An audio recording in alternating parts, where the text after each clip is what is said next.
मुसलमान को धोखा देना, मुसलमान को इजी लेना और ये चीज़ों को बस उनसे महरूम रखना, ये चीज़ छोड़ दो टीटीआर।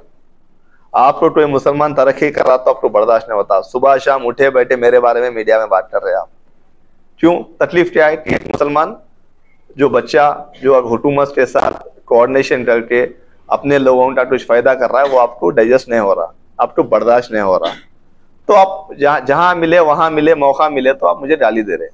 आप गाली देने से मुझे कुछ होने वाला नहीं है, उल्टा मैं और इसको और इंस्पिरेशन मिले, और मेहनत करूंगा और अपने लोगों के लिए काम करूंगा। और एक बात बोले कि पहाड़ी शरीफ में IT पार्क बनाता हूँ 50 हेक्टेयर पे। IT पार्क तो छोड़ो, वहां पे कुछ IT वाला कुछ लफ्ज ही नहीं है, क्योंकि जितना भी मौका था आप जहाँ पे आपके जमीन आते वहीं पे बना लिए, जहाँ पे आप पहले से जमीना लेते रखे थे वहीं पे डेवलप कर लिए। क्योंकि आप मुसलमान अगर तरक्की कर लिया, मुसलमान को IT पार्क बनने से जो रेवेन्यू आए तो हमारे भाई बहनों को पढ़ने में आसानी होती, उसके फंड से उनको तालीम के लिए, स्कॉलरशिप के लिए आसानी होती, वो आपको पसंद नहीं आया, इसलिए आप नहीं किए। एयरपोर्ट से पहाड़ी शरीफ सबसे करीबी प्लेस बोलता पहाड़ी शरीफ एयरपोर्ट से, जितना रायदुल आते उतने 4 टाइम तो पहाड़ी शरीफ जाके आ सकते हैं। उतना शॉर्टेस्ट डिस्टेंस में क्लियरली हाई रेज जोन में आप एक छोटी सी बिल्डिंग भी नहीं बनाए।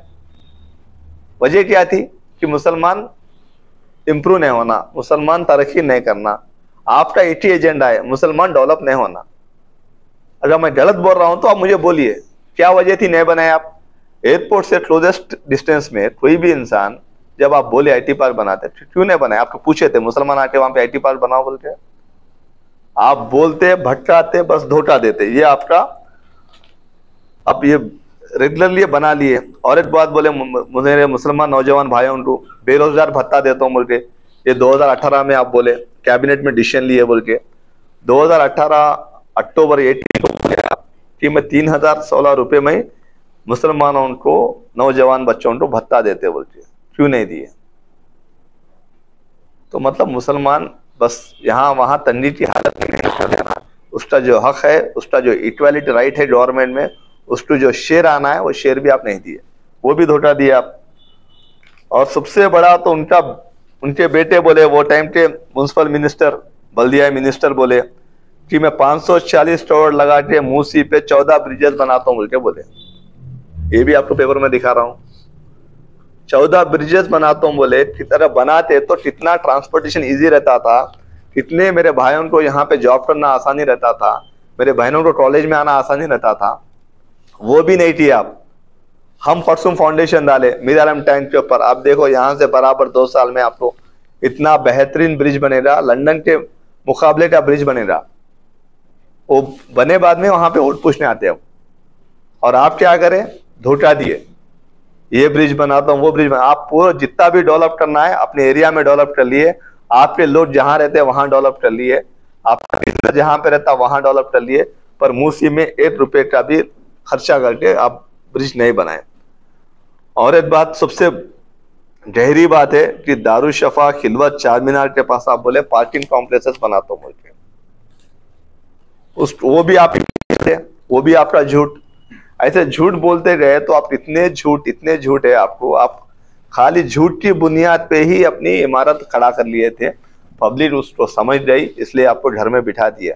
अब मैं ये सब क्यों बोलना पड़ रहा बोलते, तो जुबली हिल्स में आके आप जो हिसाब से बोल रहे, जो हिसाब से मुसलमानों को धोखा दे रहे, जो हिसाब से आप मुसलमानों को नुकसान कर रहे, जो हिसाब से उनका जो हक मिलना है हक मिलने नहीं दे रहे, जिस हिसाब से उनके जमीनात को आप डिफेंस के जमीनात बोल रहे, जिस हिसाब से मुसलमान को आप जो देना है बोराबंडा में वो जमीन देने नहीं दे रहे आप, तो आपका एक ही उसूल है कि झूठ बोलो, मुसलमान को गुमराह करो, मुसलमान के वोट ले लो, बस अपनी नया चला लो। केटीआर साहब, ये आपके लिए ठीक नहीं है। मैं बता रहा हूँ, आप वोट मान लो पर मुसलमान को इस्तेमाल मत करो। आप वोट पूछो, काम बताओ, किस बुनियाद पे वोट पूछ रहे। 2 बेवा औरतों उनको आप गाड़ी में ठहरा लेते, सरदार भाई मरहूम की अहलिया को बाजू में ठहरा लेते, इस तरफ महागंटी गोपी के वाइफ को ठहरा लेते, उनके चेहरे पे वोट मान रहे। अगर आप सही काम करते, अगर आप तरक्की करते, अगर आप मुसलमान का भला करते तो आपके चेहरे पे आप वोट मानना था। अगर आपको जो भी 50-60 हजार वोट जो भी आएंगे, ये दोनों औरतों की वजह से जो मेरे बहनें हैं उनकी सूरत से ही वोट आना, आपकी सूरत से तो वो वोट भी नहीं आता। इसलिए आप ये दोनों नोट को हर रैली में इस्तेमाल कर रहे हैं। अगर आपको शिद्दत है, आपको क्लैरिटी है, वो लोग को पॉलिटिकल रिप्रेजेंटेशन देना है तो एमएलसी अनाउंस करना, दोनों को एमएलसी अनाउंस देके आप करना था। आप जब आपकी सजी बहन ही आप पे इतना बड़ा इल्जाम लगाई, जब सजी बहन ही आपकी नहीं हुई तो बाहर वाले क्या होते केटीआर साहब आपके? जब अपना ही आपको छोड़ दिया क्योंकि आपकी आदतें सही नहीं है, आपकी सोच सही नहीं है, आपके इरादे सही नहीं है, तो आपकी जब सजी बहन आपका हाथ छोड़ दी और सजी बहन को आप लाके रोड पे छोड़ दिए तो कौन साथ देता आपका? तो ये धोखेबाजी बातें, ये 420 बातें छोड़ दो। मुसलमान को गुमराह मत करो। मुसलमान की वक्फ की जमीन को जिस हिसाब से दरदा हुसैन शाह वाली दरगाह को जैसा आप रेवेन्यू लैंड बोल के काउंटर डाल के, मुसलमानों का सबसे बड़ा इस सेंचुरी का सबसे बड़ा नुकसान किए तो वो केसीआर किए कि वक्फ की इतनी बड़ी मिल्कियत को ले जाके रेवेन्यू लैंड बोल के मुसलमानों का केस हरा के आप जो नुकसान मुसलमान का करे, सेम वही लैंग्वेज में उनके बेटे बोलते कि शेख पेट की जमीन डिफेंस की जमीन है बोलते, जबकि डिफेंस वाला खुद ने बोला कि जमीन मेरी है बोलते। डिफेंस वाला बोला हम ज्वाइंट सर्वे करते, जिसकी जमीन वो लेते बोलते। किस हक पे, किस बुनियाद पे केटीआर ने बोला कि ये जमीन डिफेंस की है? ये बात बीआरएस के पार्टी के लीडर, बीआरएस के पार्टी का कैडर, जो भी मुसलमान भाई उनके साथ में घूम रहा है, घूमिए सियासी, आपको जिसके साथ सियासत करना है करिए, पर जो अपना हक है, मैं भी हमारे पार्टी में अपने हक के लिए बात करता हूँ। मैं चाहता हूँ कि आप भी अपने पार्टी में अपने हक के लिए बराबर सवाल करिए। तो आने वाले इलेक्शन 11 नवंबर को नवीन यादव, जो बहुत ही सेकुलर, बहुत ही सीधा, इतने बड़े सोशल एक्टिविटीज काम करता है, इतने अच्छे अच्छे प्रोग्राम करता है, मुसलमानों के बीच में रहता है, मुसलमान हिंदुओं को दो आंख समझते चलते हैं, ऐसे नवीन यादव को जिताएंगे। तो जो तरक्की, जो मेरे से जो हुआ, जो मेरे पार्टी से जो हुआ, उसको और बेहतरीन करने में मुझे इजाफा मिलेगा, मुझे स्ट्रेंथ मिलेगा, सपोर्ट मिलेगा। तो मैं अपील करता हूं तमाम मुसलमान भाई बहनों से, पर्दा नशीन बहनों से, कि आप नवीन यादव ये अपना वोट डालिए और वोट आप भारी स्ट्रेंथ में आके डालिए, क्योंकि अपनी वोट पोलिंग बहुत ही कम होती है। अपनी वोट पोलिंग कम होने से ही ये लोग, केटीआर जैसे लोग हमको इजी लेते, गुमराह करते रहते। तो आप निकलिए, वोट डालिए। अरे मैं ऐसे पार्टी में काम करता हूँ, मेरा लीडर ऐसे, मैं लीडर इसलिए मानता हूँ, राहुल गांधी अपने लीडर इसलिए मानता हूँ कि राहुल गांधी एक ऐसा लीडर है जो हमेशा मुसलसल नरेंद्र मोदी से लड़ते रहा, लड़ते रहेगा। कहीं पे भी कॉम्प्रोमाइज नहीं हुआ। कितने भी अरे हार का सामना पड़ा, पर वो अपनी जिद, अपनी लड़ाई, अरे किससे लड़ता उन्होंने चाहे तो आराम से रह सकता है ना उन्होंने, क्योंकि अपन सुख के लिए उनकी लड़ाई चल रही है। ऐसे लीडर, और एक बात मैं बोलता हूँ, आप भी थोड़ा इसमें स्टडी करिए कि फिलिस्तीन के मामले में, फिलिस्तीन एक मुसलमान के सेंटिमेंट है।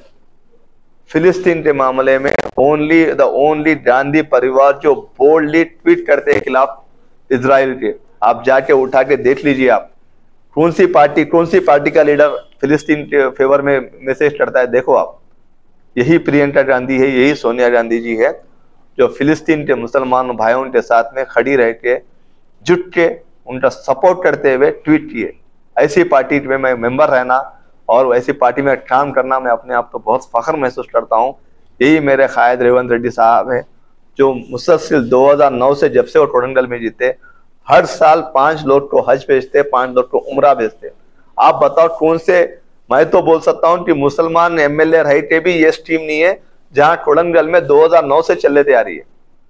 और वो भी ऐसा करते, उन्होंने ड्रा सिस्टम निकालते, हर मंडल से एक को भेजते, तो उनके पास 5 मंडल है, 5 मंडल से 5 लोग को हज को, 5 लोग को उम्रा को हर साल भेजते। 2009 से भेजते, आज सीएम है, आज भी भेजते वो। अरे परसों छोटा उनके पास इंसिडेंट हुआ, छोटा छिल्ले का इश्यू हुआ, तो वो खुद पर्सनली फील्ड पे जाके विजिट किए, क्या इश्यू हुआ, कब्रिस्तान की वॉल गिराए, छिल्ला हटा, क्या हुआ, उन्होंने खुद इंस्पेक्ट करके जाके वहां पे ऑफिसर्स को बुला के, इंस्टेंट देते, कमिटीज को बुला के, एश्योरेंस देते, कॉन्फिडेंस देते, बात करके उन्होंने वहां पे काम शुरू कराए। आप बताओ यहाँ के डेट में कारपेंटर नहीं जाता? बताओ, उतनी बड़ी सेक्रेटरीट मस्जिद शहीद हुई, उस टाइम के होम मिनिस्टर के महमूद अली साहब विजिट किए वहां पे साइड पे, उनको इजाजत थी साइड पे जाने का। अरे जब मोइनाबाद में एक बेवकूफ, एक घटिया इंसान मस्जिद को धक्का पहुंचाया, मालूम है, 1 घंटे में मैं साइड पे गया। मैं तो छोड़ो, मेरे साथ में माइनॉरिटी उस टाइम थे तफसीर इकबाल साहब, उन्होंने खुद फील्ड पे आए। आप बताइए कभी कोई ऐसा बीआरएस का लीडर गया तो इस फील्ड पे? सिर्फ नुकसान करना मुसलमान का। मैं बोल रहा हूं, आप जाइए बोराबंडा में पूछिए, एर्रागड्डा में पूछिए, रहमत नगर में पूछिए, कहीं भी पूछिए, मुसलमानों को किसी उनकी आवाज सुनाने के लिए कोई सुन रही है पार्टी, वो कांग्रेस पार्टी उनकी बात सुन रही है। और हमारे अजहरुद्दीन जो माइनॉरिटी अक़लियत उनके मिनिस्टर है, ऐसे अच्छे इंसान है कि हर एक को बहुत ही प्यार से मिलते और हर बात उन्हें सीएम को पहुंचाने से होती। सीएम के उतना राब्ता है। महमूद अली साहब आदमी बहुत अच्छे हैं, पर वो भी मजबूर थे क्योंकि उनको केसीआर टाइम ही नहीं देता था, वो केटीआर टाइम ही नहीं देता था। उन्होंने बस होम मिनिस्टर बनाए, टोपी पहनाए, लाठी ले लिए, रेवेन्यू मिनिस्टर बनाए, कुर्सी पे बिठाए, पेन ले लिए, ना इधर पावर था ना उधर पावर था, तो इसलिए वहां पे कुछ भी अपना भला नहीं हो सका।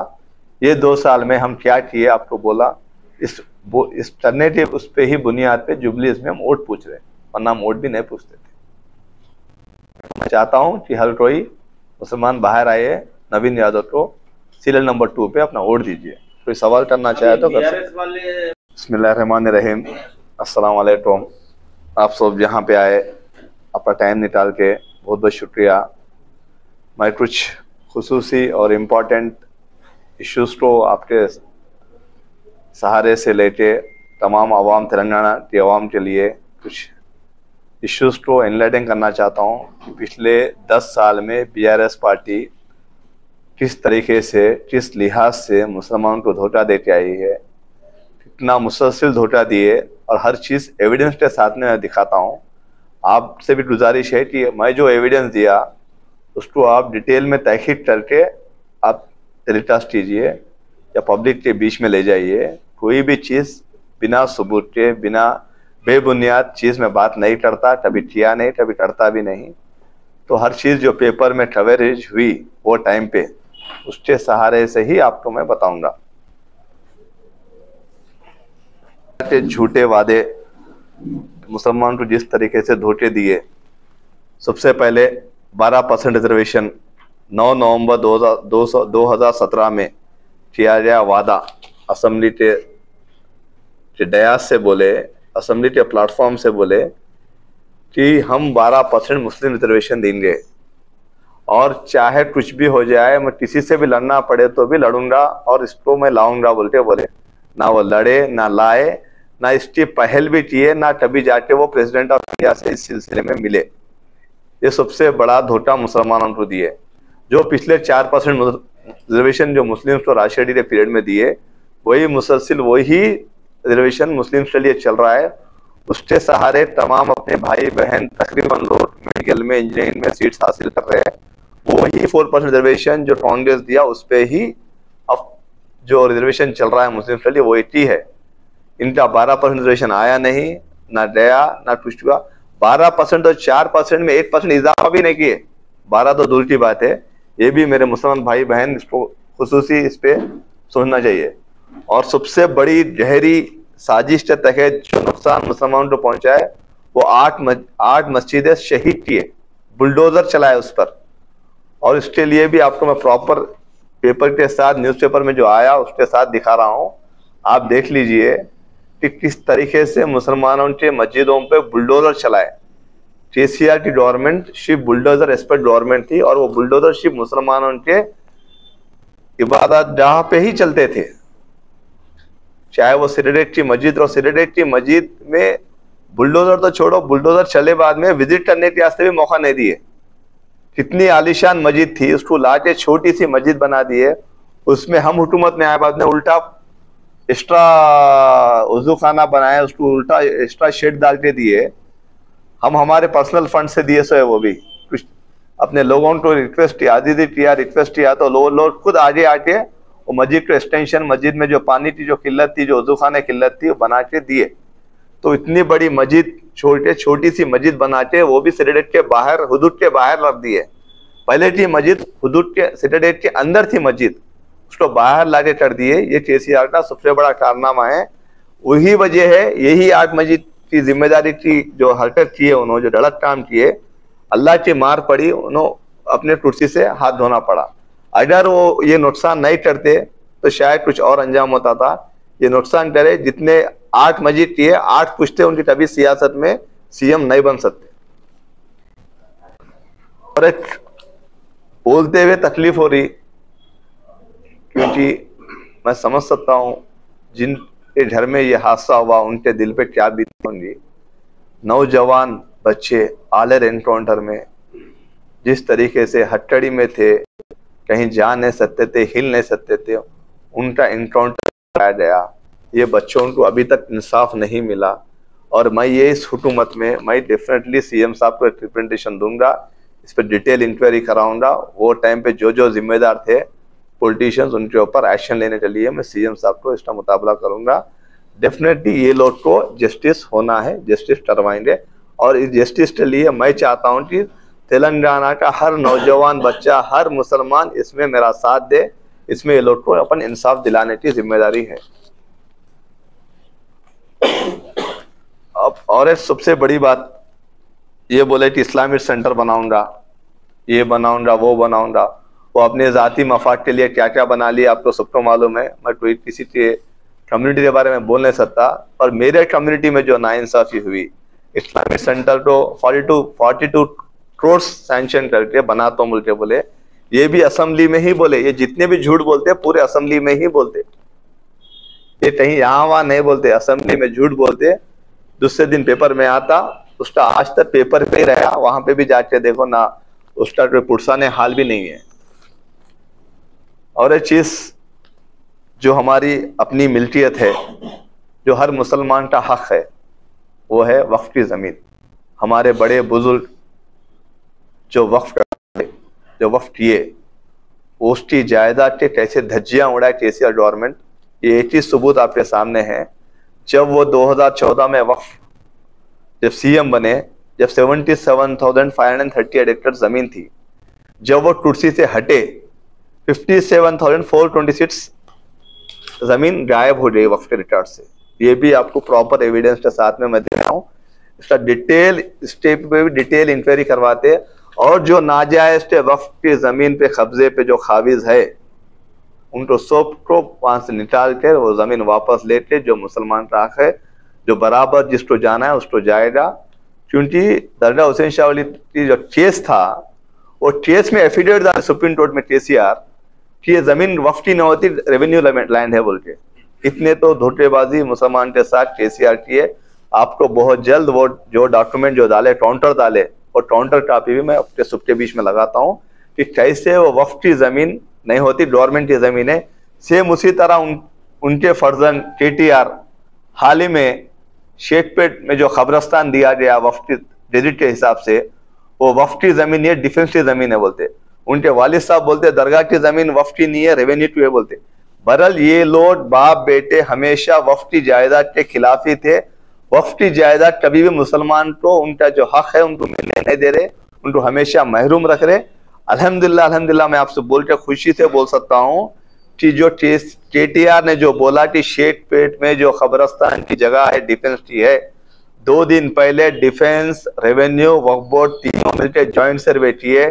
शायद वीडियोस भी आपके पास आए होंगे, और वहां पे जाके देखिए, कब्जा भी सब सर्वे हो गया, लैंड हैंड ओवर हो गया, बोर्ड भी लगा दिए। वहां पे मस्जिद है, मस्जिद के साथ में ग्रेवयार्ड है बोल के प्रॉपर बोर्ड भी लगा दिए।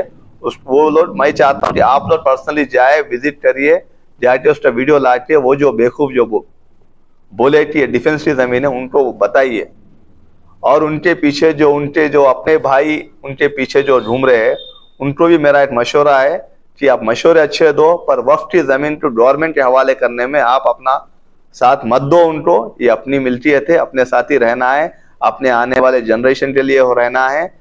अरे भाई साहब, आप सोच लो, सिटी में जमीन की किल्लत इतनी हो गई, अगर वक्फ की जमीन नहीं बचा लिए, कब्रस्तान नहीं बचा लिए, तो कहाँ पे दफनाते आप लोग ले आके? सोचना चाहिए। मैं जानता हूं, मेरे वक्फ बोर्ड चेयरमैन जानते हैं, हमारी तमाम कांग्रेस पार्टी जानती है कि हम इसको हासिल करके वक्फ की जमीन को कब्रस्तान दिलाने के लिए शेखपेट वालों के लिए कितनी कोशिश की है, कितने उस पर जुस्तजू लगा के दिए। और तुम्हारा जो पार्टी का बीआरएस का लीडर है, उन्हें सीधा सीधा आके बोल देता कि वक्फ की नहीं है, डिफेंस की है। जबकि डिफेंस वाला भी नहीं बोला कि मेरी ये बोलते, वो बोला कि ज्वाइंट सर्वे करके जिसकी आना है वो लेंगे। पर उससे पहले ये एडवांस होके वहां देखे क्या हुआ, दे तो डंडे मारे, ऐसे पने बातें कर रहे टीटीआर, ऐसे बेवकूफ बातें मत करो आप मुसलमान को ग्रांटेड मत लीजिए। मुसलमान बहुत ही संजीदगी से सोचते, अपना जो भी पॉलिटिकल डिसीजन रहता या कम्युनिटी डिसीजन रहता बहुत ही सोच समझ कर लेता, आपके बैठा बैठे बातों में नहीं आते। जिस तरीके से आपने जो मजाक उड़ाया शेखपेटा, उसका ही जवाब है, वहां पे जाके देखो जो जमीन दिए थे वहां पे बोर्ड लगा हुआ है, जमीन अपने हवाले हुई है। इंशाल्लाह बहुत जल्द वहां पे अगर कुछ भी तकसीमात भी है तो वहां पे वो शुरू हो जाएंगे। तो कभी भी याद रखो, आप लोग जर्नलिस्ट वालों से ही बोलता हूँ कि आप लोग क्वेश्चन करना, उनको भी क्वेश्चन करना, जो बुला के चाया पिला के जो सवाल करना है वो सवाल नहीं करे, जो नए सवाल करना है वो सवाल कर रहे, बहुत शर्म की बात है।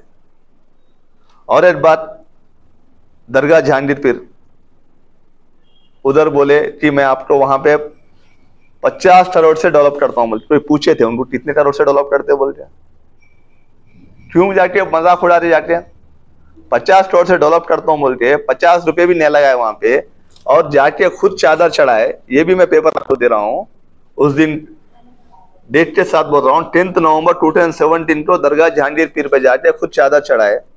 जहां की जमीन वही है, जहां का डेट वही है, जहां का दरवाजा वही है, ना 1 रुपया लगाए ना किए। इसके साथ में बोले अजमेर में रुबात बनाता हूं, यहाँ पे धोखा दिए वहां पे धोखा दिए। लफ्ज है तुम धोखेबाज हो, धोखा ही देना तुम्हारी फितरतन है। और मुसलमान भाइयों समझ जाओ, अगर तुम इस धोखेबाजों के चाल में आओगे तो नुकसान अपना ही होगा। हम 2 साल में आए, 2 साल भी नहीं हुए, जो मेरे कोशिश में थे, जो मेरे पार्टी से सब लीडर कोशिश किए, बोराबंडा में खबरस्तान का रिप्रेजेंटेशन दिए रेवेन्यू मिनिस्टर से, उनसे इमीडिएट इलेक्शन के बाद में देते बोल के। शेखपेटा तो आपके सामने वाकया बताया कि खबरस्तान दे दिए। एर्रागड्डा में जो मुसलसिल जमाने से जो इश्यू चल रहा था खबरस्तान का, आप जाके देखिए वो भी रास्ता खुल गया, वहां पे भी लोगों इतना खुश है कि वो भी इश्यू आपको रिजॉल्व करके दिए। तो इतने इश्यूज को इतने शॉर्ट टाइम में ये गवर्नमेंट, ये हुकूमत, ये रेवंत रेड्डी साहब की तवज्जो थी, उनका साथ था कि ये इश्यूज मैं रिजॉल्व कर सका। मेरे पार्टी वाले इसको रिजॉल्व करने में मेरा साथ दिए। मेरे वब्बो के चेयरमैन रहने दो, अजरुद्दीन साहब रहने दो, शब्बीर अली साहब रहने दो, उबैदुल्लाह कोतवाल रहने दो, या ताहिर बिन हमदान रहने दो, खुसरो पाशा बियाबानी रहने दो, तमाम MA फ़हीम रहने दो, तमाम मुसलमान कायदीन जो चेयरमैन जो अहदे पे है, सब मिलके एकजुट होके ये हासिल किए। ये मेरी एक की कोशिश नहीं, पूरे मिलके इकट्ठा होके एकजुट होके ये हासिल किए। अपने लोगों का इसमें जो उनका जो जाना था वो बराबर उनकी जो रिक्वायरमेंट थी उसको एड्रेस किए। अल्हम्दुलिल्लाह उनके हवाले किया गया। और एक बात मैं बोलता हूँ आपको, ऐसे कारनामे इनके गिनते गए तो बहुत लंबे चौड़े रहते हैं। अब इन्हों बोले कि 40,000 मुसलमान फैमिली को 1 लाख लोन देता हूं बोले। ये भी आपके सामने है, 8 अगस्त 2023 में ये बात आई उनकी। ये इसमें कितने लोगों को दिए पैसे? दूसरे बंधु दे दिए, दलित बंधु बोलते दिए, ये बोलते दिए, पूरे हमारे भाई उनको दे रहे बोलते उनको भी धोखा दिए। बस हुजूराबाद इलेक्शन में दिए, बाद में उनको भी छोड़ दिए। ये हम यहाँ पे बोले यहाँ पे छोड़ दिए। अब जुबलीज में आके मैं मुसलमान के लिए ये सोचता हूँ वो सोचता हूँ। अरे भाई साहब, मुसलमान को कभी आप खरीद लिए क्या? कोई भी इफ्तार दावत में आप कभी आए क्या? इतने हाजियां जाते, कोई हाजी के रवाने करने के वास्ते आप फ्लाइट ऑफ के लिए आए क्या? आपके वालिद साहब एक बार आए, बाद में क्या महसूस हुआ पता नहीं। मुसलमान तो पड़े हुए रहते, बोलते क्या सोचते नहीं मालूम। दोबारा कभी हज हाउस की तरफ मुंह उठा के देखे नहीं, ना उनके फर्जंद देखे। अब बोल रहे कि मुसलमान क्यों बोल रहे मुसलमान? जुबली सिलेक्शन है, उसके बाद में क्या करते आप? मुसलमान को छोड़ देते आप। ये आपकी फितरत है। और मुसलमान बहुत समझदार है, संजीदगी से सोचता, आपका साथ इस टाइम नहीं देता। क्योंकि 19 साल से एक छोटी सी चीज मैं बताता हूं आपको, मस्जिद तौहीद जो बड़ा मस्जिद है, बड़े बहुत तादाद में लोग नमाज पढ़ने आते हैं। नमाज पढ़ते पढ़ते लोगों को गाड़ियां रोड पे आ जा रहे, लोग नमाज पढ़ते पढ़ते बाहर आ रहे, उतना पब्लिक रहता वहां पे। 19 साल से छोटी दीवार बना लेके थोड़ा वो लोग अपने पार्टी को डेवलप कर लेते बोले तो 19 साल से थे, 10 साल में आप हुकूमत पे थे, छोटा सा उनको वो कोऑर्डिनेशन आप हेल्प नहीं दिए। अल्हम्दुलिल्लाह यही रेवंत रेड्डी साहब, यही हुकूमत, यही यहीं के सीएम, यही अजहरुद्दीन साहब और साथ दिए। 2 दिन पहले वहां पे दीवार का काम शुरू हो गया। सब कुछ जो पूछे थे वहां पे हाई टेंशन वाली शिफ्टिंग के लिए पूछे, वो चेंज हुआ, जगह खुली, लोगों को आसानी हो रही। ऐसे ड्रामा करो आप, करके वोट पूछो, लेकिन मुसलमान को धोखा देना, मुसलमान को इजी लेना और ये चीजों को बस उनसे महरूम रखना,